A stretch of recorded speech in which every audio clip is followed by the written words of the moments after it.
Today we're going to be talking about common logarithms.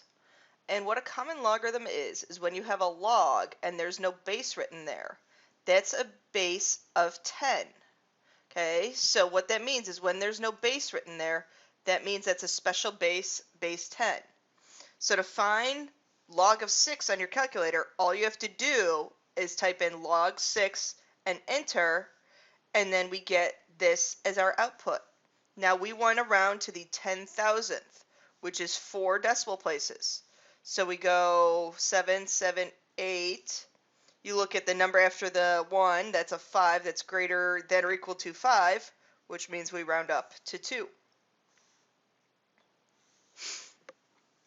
Okay, now using a calculator to evaluate the log of 0.35. So in your calculator, just press log 0.35 and enter. And then you hopefully should have gotten negative 0.04559. Now the change of base. This is how we're going to be able to find any value of any logarithm in your calculator. Okay, so using the change of base. So we want to express this in terms of common logarithms. And this is the formula that you should have written in your notes. Okay, so you take the log of n over the log of a. And writing this as base 10, you could use base 10. You can use any base there you want, but our calculators have base 10, so that's why we choose to do base 10 there. So writing this, log base 5 of 140, in terms of common logarithms, I would want you guys to write log of 140 over log of 5.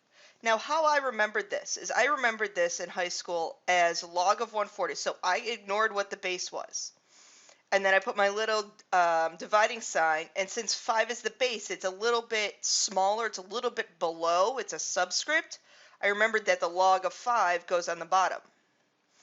Now, when I type that in my calculator to 4 decimal places, we get 3.0704. And this is going to be helpful to us when we're solving equations here in a little bit.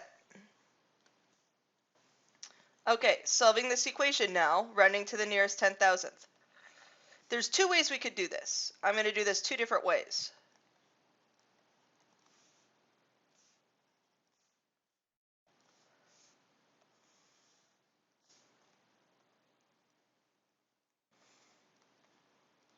And it really just depends on which way makes more sense to you. Okay, we need to break that x out of the exponent. So in order to break this x out of the exponent, we use our logarithm. We convert this to a logarithm. When I convert this to a logarithm, we get log base 5, because that's the base of our exponential, of 62 is equal to x.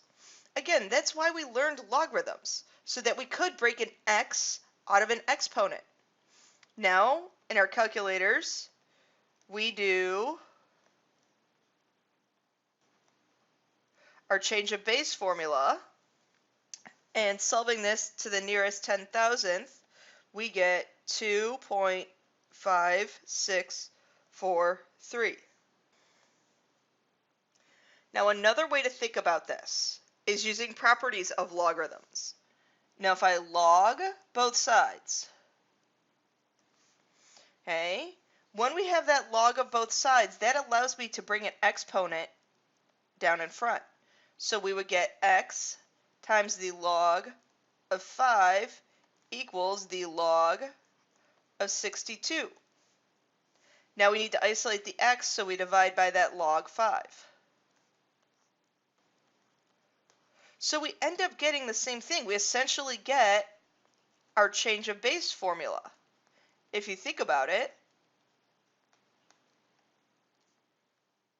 we get that change of base formula, so we get that same thing.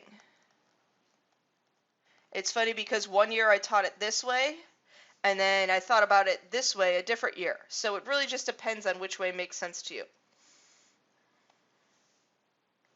Okay, now solving this equation.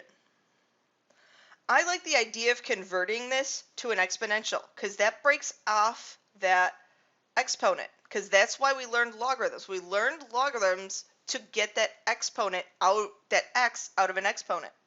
So we have log base 4 of 12 is equal to 3x minus 1. Now find this in your calculator, round to the nearest hundredth. And using your change of base in your calculator,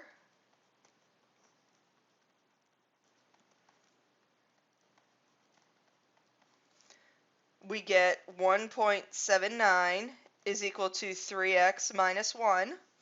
I add 1 to both sides. And then I divide by 3 to get 0.93. Now ideally what I would like you guys to be doing is using that previous answer key, previous answer button in your calculator to get the most exact answer. I think I ended up rounding when I did this on my own. Okay, so use the previous answer button in your calculator. Okay, there are your 3 lesson questions. Please make sure those are submitted on time.